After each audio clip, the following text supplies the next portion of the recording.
आप सभी को अस्सलाम वालेकुम और दोपहर का नमस्कार। एजुकेशन अफेयर्स के इस प्लेटफॉर्म पर मैं आप सभी का हार्दिक अभिनंदन और स्वागत करता हूं। आज हम समझेंगे कि सीखना और सिखाना, जो कि हम लोग अपने दैनिक जीवन या फिर रोज़मर्रा के जीवन में इस शब्दों का प्रयोग करते हैं, परंतु हम इसको अच्छे से समझ नहीं पाते हैं कि आखिर सीखना और सिखाना है क्या। तो लर्निंग एंड टीचिंग, जिसे हम लोग अधिगम और शिक्षण भी कहते हैं, जिसे सीखना और सिखाना भी कहते हैं, आखिर इन दोनों में क्या अंतर है, इसकी क्या विशेषताएं हैं, आज इसके विषय में हम लोग विस्तार पूर्वक से चर्चा करने वाले हैं। तो दोनों ही शिक्षा प्रक्रिया के दो महत्वपूर्ण और आपस में जुड़े हुए पहलू हैं। इन्हें एक ही सिक्के के दो पहलू माना जा सकता है, जहाँ एक के बिना दूसरा का अस्तित्व क्या है, अधूरा है। तो दोनों ही क्या है, जो टीचिंग लर्निंग प्रोसेस है, जब टीचर पढ़ाता है और बच्चे सीखते हैं, तो कहीं न कहीं या उस चीज़ के लिए महत्वपूर्ण है और आपस में एक दूसरे से जुड़े हैं। क्योंकि जब शिक्षक टीचिंग लर्निंग के प्रोसेस में रहेगा तो एक सिखाने वाला रहेगा, तो एक सीखने वाला अवश्य रहेगा। तो यह एक ही सिक्के के दो पहलू भी इसको कह सकते हैं, और यह एक दूसरे के बिना क्या है, अधूरे से है। आइए अब देखते हैं कि अधिगम या सीखना जिसे हम लोग कहते हैं, जैसे हम लोग अगर यदि आप लोग बीएड कर रहे हैं या फिर कोई और भी प्रशासनिक पदों पर हैं या फिर और किसी प्रशासनिक पदों की तैयारी कर रहे हैं, तो आखिर लर्निंग है क्या, इसके मीनिंग को समझते हैं कि अधिगम अधिगम एक मानसिक और आंतरिक प्रक्रिया है जिसके द्वारा व्यक्ति अनुभव, अभ्यास और प्रशिक्षण के माध्यम से अपने व्यवहार में अपेक्षाकृत अस्थायी परिवर्तन लाता है। यह केवल जानकारी इकट्ठा करना नहीं, बल्कि उस जानकारी को समझना, आत्मसात करना और उसे अपने जीवन में लागू करना भी है।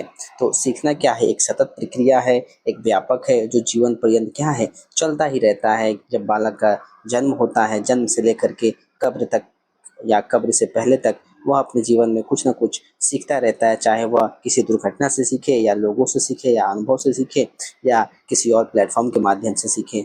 तो अधिगम क्या है, जब आपके व्यवहार में एक अस्थायी परिवर्तन आता है और जब उससे आप लोग उस परिवर्तन को अपने जीवन में उतारते हैं, तो यही अधिगम कहलाता है। तो सीखने का क्या अर्थ हुआ, जब आपकी कोई चीज़ सीख जाते हैं या फिर जब अपने व्यवहार में परिवर्तन लाते हैं। सीखने का मतलब ये नहीं है कि अपने मस्तिष्क में उस चीज़ को रख लिया और सीख लिया। सीखने का अर्थ होता है कि अस्थायी उसमें परिवर्तन लाना, किसमें, अपने व्यवहार में।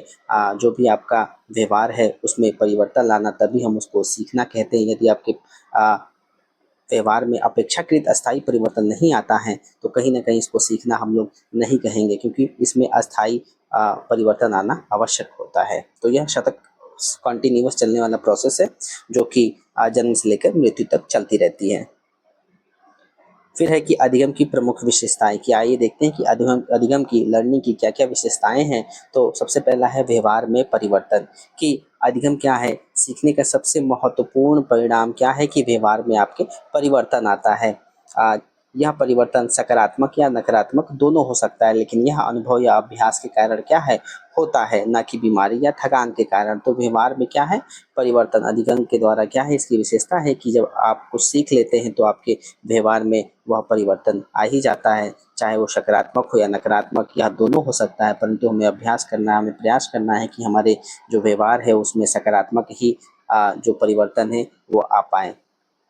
जिस प्रकार से एक एग्जाम्पल के तौर पे मैं समझाने का प्रयास करता हूँ कि मान लीजिए एक कैंडल है, वो जल रही है। एक छोटा बालक जिसे ये नहीं पता होता है कि आखिर उस कैंडल की जो ज्वलता है या फिर उसमें जो ताप है वह कितनी होगी, तो जब वह उस चीज़ को जब अपने हाथों से टच करता है तो तुरंत उसे एहसास होता है उस गर्मी का, तो वह अपने हाथों को तुरंत खींच लेता है। और तत्पश्चात जब दूसरी बार या तीसरी बार जब वह किसी जलते हुए कैंडल को या जलती हुई चीज़ों को देखता है, तो क्या करता है, वहाँ पर अपने हाथ को या फिर और किसी अपने अंग को ले जाने से बचता है, क्योंकि उसे पता चल जाता है, वह वहाँ पर सीख लेता है, वह वहाँ पर उसको क्या होता है, अधिगम प्राप्त हो जाता है कि यदि मैं उसको छूऊंगा तो कहीं ना कहीं मुझे दिक्कत होगी या मुझे कष्ट हो सकता है। तो उसके व्यवहार में क्या है, यह परिवर्तन हमको अस्थायी देखने को मिलता है। दूसरा है निरंतर प्रक्रिया, कि जो अधिगम है कभी नहीं रुकता है। क्यों? क्योंकि व्यक्ति हर समय, हर परिस्थिति, हर एक सिचुएशन में कुछ ना कुछ सीखता रहता है।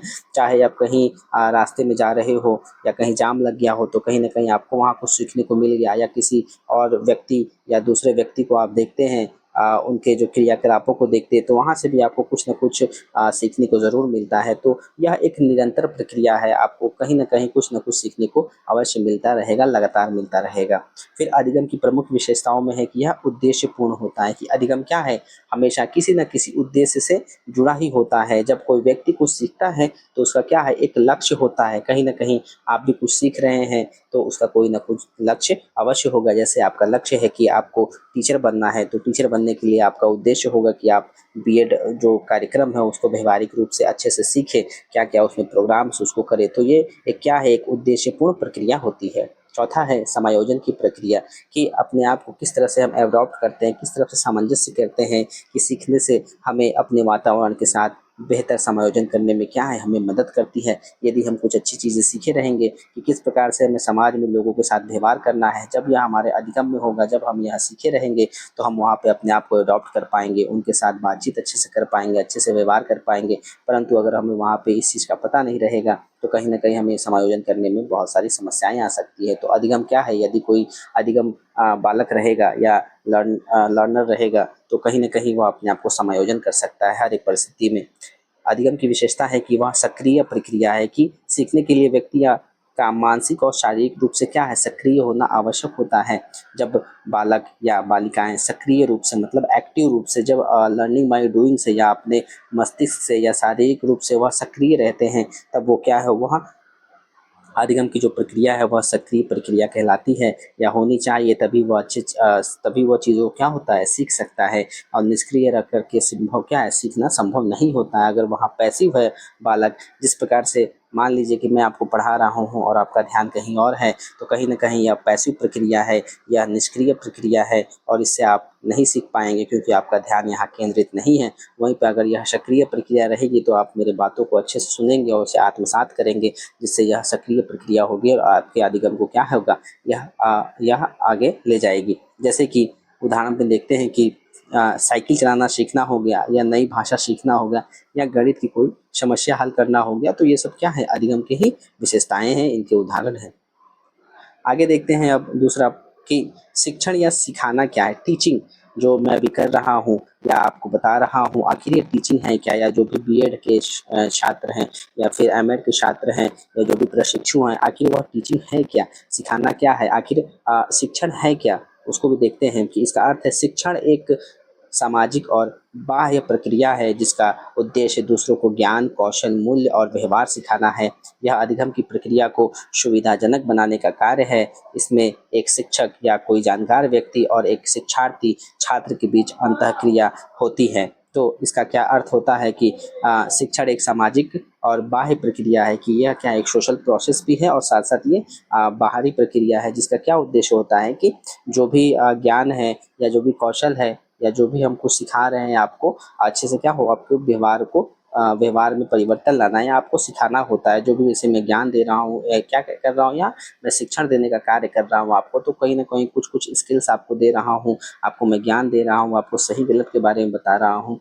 तो क्या है, यह जो टीचिंग लर्निंग प्रोसेस है, तो यह लर्निंग को क्या करता है, सुविधाजनक बनाता है, क्योंकि इसमें क्या है, जैसे मान लीजिए मैं आपको कोई जानकारी दे रहा हूँ एज़ अ शिक्षक, या कोई जानकार मैं व्यक्ति हूँ और आप एक शिक्षार्थी हैं, तो हमारे बीच क्या है, एक यहाँ एक इंटरेक्शन होती है। तो शिक्षण क्या है, टीचिंग क्या है, कि जब हम अपने उद्देश्यों को या दूसरों को जब ज्ञान, कौशल और मूल्य के बारे में सिखाते हैं, तो वह हमारा शिक्षण कहलाता है। जहाँ पर एक जानकार व्यक्ति, एक शिक्षार्थी जो कि थोड़ा कम जानकार रहता है, उसके बीच अंतःक्रिया होती है और वह चीज़ों को हस्तांतरण करते हैं। तो शिक्षण केवल क्या है, मात्र मैं अगर आपको जानकारी दे रहा हूँ तो सिर्फ यह शिक्षण के अंतर्गत नहीं आता है, बल्कि क्या है, एक ऐसी स्थिति अगर मैं पैदा कर दूँ कि जहाँ आप लोग अपने अनुभवों को भी सीख सके मेरे बातों से, और बातों को संबंध करके या रिलेट करके अच्छे से समझ पाए, अपने व्यवहार में परिवर्तन ला पाए, तो वह क्या है, टीचिंग है। या मतलब हो जाएगा शिक्षण, कि मैं आपको अच्छे से शिक्षण दे पा रहा हूँ।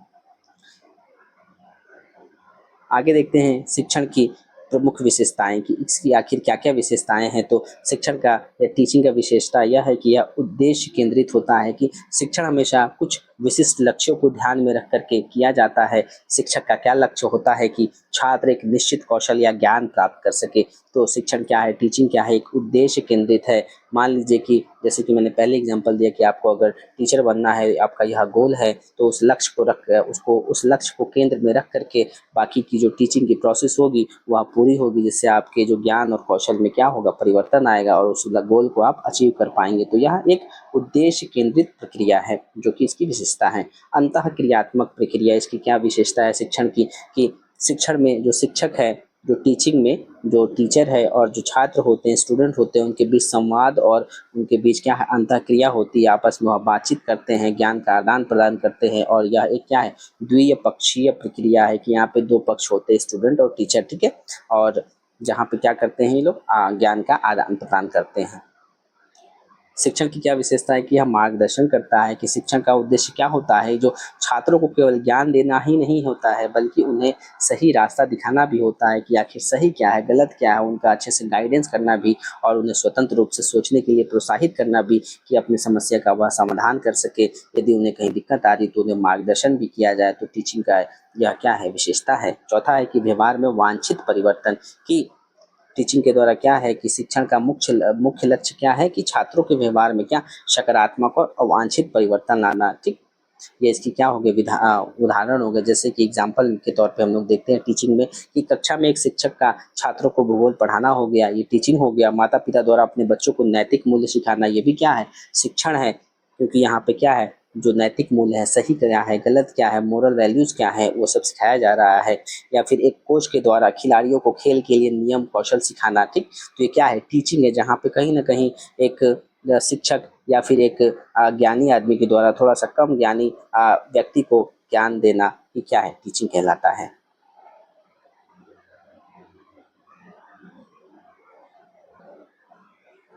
इस चार्ट के माध्यम से थोड़ा थोड़ा शिक्षण जो कि टीचिंग और लर्निंग के बीच में हम लोग अंतर को समझते हैं। तो टीचिंग और लर्निंग यहाँ पे दिया गया है। इसकी प्रकृति क्या है कि जो अधिगम है, जो लर्निंग है, एक व्यक्तिगत और आंतरिक और मानसिक प्रक्रिया है कि यह इंडिविजुअल प्रोसेस है जहाँ पे बालक स्वयं से सीखता है, और यह आंतरिक और मानसिक प्रक्रिया है जहाँ पे वो मस्तिष्क का प्रयोग करता है। वहीं पर शिक्षण क्या है, एक सामाजिक और बाह्य और अंतः क्रियात्मक प्रक्रिया है जहाँ पर टीचर और स्टूडेंट आपस में अपने संवाद या बातचीत को या ज्ञान को आदान प्रदान करके चीज़ों को सीखते हैं। अब दूसरा क्या है, क्रिया, कि कुछ लेने या प्राप्त करने का जो भाव है, जैसे जानकारी हो गया, कौशल हो गया, तो यह अधिगम के अंतर्गत होता है। वहीं पर शिक्षण या टीचिंग में क्या है कि कुछ देने या प्रदान करने का जो भाव है, जैसे कि मेरा क्या यहाँ पे भाव है प्रदान करने का, ज्ञान या आपको मार्गदर्शन देना, तो यह टीचिंग हो जाएगा, इसकी क्रिया। फिर एक क्या उद्देश्य क्या है कि आखिर जो लर्निंग है उसका क्या उद्देश्य है कि व्यक्तिगत हितों और विकास के लिए सीखता है। तो यहाँ पे जो बालक है क्या अपने व्यक्तिगत हितों और स्वयं का विकास किस प्रकार से करना है, वह यहाँ पर लर्निंग में सीखता है। वहीं पर जो टीचिंग है, दूसरों को ज्ञान और कौशल प्रदान करना होता है। जिस प्रकार से मैं आपको ज्ञान और स्किल्स प्रदान करने का प्रयास कर रहा हूँ, तो क्या है, यह टीचिंग है। फिर है अवधि, कि टीचिंग लर्निंग क्या है कि यह जीवन पर्यंत चलने वाली प्रक्रिया है, ठीक है। कहीं ना कहीं आप चाहे इनडायरेक्टली या डायरेक्टली कुछ ना कुछ सीखते ही रहते हैं, चाहे आप वो देख करके सीखे या अनुभव करके सीखे या कहीं से भी सीखे। तो लर्निंग क्या है, जीवन पर्यंत, मतलब कंटिन्यूअस, सतत प्रक्रिया है। और टीचिंग क्या है, या निश्चित अवधि के लिए होता है, जैसे कि कक्षा में या फिर मान लीजिए यहाँ पे आके यूट्यूब आप पढ़ रहे हैं, तो कुछ समय या कुछ अवधि के लिए यहाँ पर पढ़ रहे हैं या मैं आपको पढ़ा रहा हूँ, तो ये क्या है, टीचिंग जो है क्या है, निश्चित अवधि के लिए होता है। कुछ समय या कुछ सीमित सीमा इसकी होती है। जैसे कक्षा में 40 या 45 मिनट का क्लास हो गया, तो क्या है, टीचिंग का क्या है, एक सीमा होता है। फिर दायरा क्या है कि इसका क्षेत्र व्यापक है। शिक्षण इसका एक हिस्सा है। अधिगम के लिए व्यक्ति स्वयं स्वयं सक्रिय होना आवश्यक है। देखिए यहाँ पे क्या बता रहे हैं, इसका दायरा क्या है कि इसका क्षेत्र व्यापक है और शिक्षण इसका हिस्सा है। कि लर्निंग क्या है, जो अधिगम है उसका क्षेत्र बहुत व्यापक है और इसी के अंतर्गत क्या है, आपका शिक्षण आता है। और शिक्षण क्या है कि इसका क्षेत्र अधिगम की तुलना में संकीर्ण होता है। तो शिक्षण क्या है, मान लीजिए कि आपका यह शिक्षण है तो यह अधिगम है, ठीक। तो अधिगम का क्षेत्र बड़ा है और जो शिक्षण है उसका क्षेत्र छोटा है। और इसमें सक्रियता देखते हैं कि अधिगम के लिए व्यक्ति का स्वयं सक्रिय होना आवश्यक है। कि अगर आप लर्निंग कर रहे हैं, आप अधिगम या किसी चीज़ को सीखने का प्रयास कर रहे हैं, तो यहाँ पे आवश्यक हो जाता है कि आप एक्टिव रूप से सीखें।